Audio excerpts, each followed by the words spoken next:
أول مرة أجرب مندي البط، لذلك حبيت أجربه يوم واحد من المطاعم المختصة بالأكل الشرقي. أول ما تدخل المكان راح تلاحظ الغرف مبنية من السقف القديم، والغرفة عبارة عن مضيف، أما القعدات كلش مريحة ما دام معزولة. هذا النوع من المطاعم يعجبني لأن تقعد أنت وجماعتك وتاخذ راحتك بالقعدة بدون ما تتضايق، وأعتقد أكثر شي يفيد العوائل. أما بالنسبة للمندي تنزل الصينية من العراوي بهذا الشكل تكفي 6 أشخاص أو أقل. من بعد ما تخلص الأكل تتمدد براحتك. عنوانهم نجف، شارع كربلاء، مقابل حي الرحمة.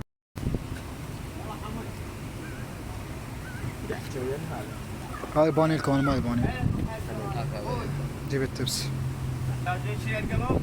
بس طرشي قلت له حلوة اروح له انا وبنات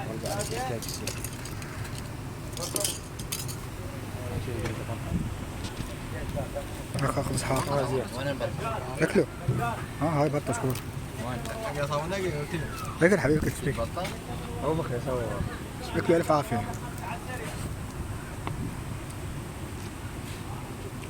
بس صراحة غير عجبتني. الزعوان محتاجين شيء، محتاج لحم. شوف اللحم شنو لك هاي مو بطة هاي. ما متابعين؟ بارد متابع.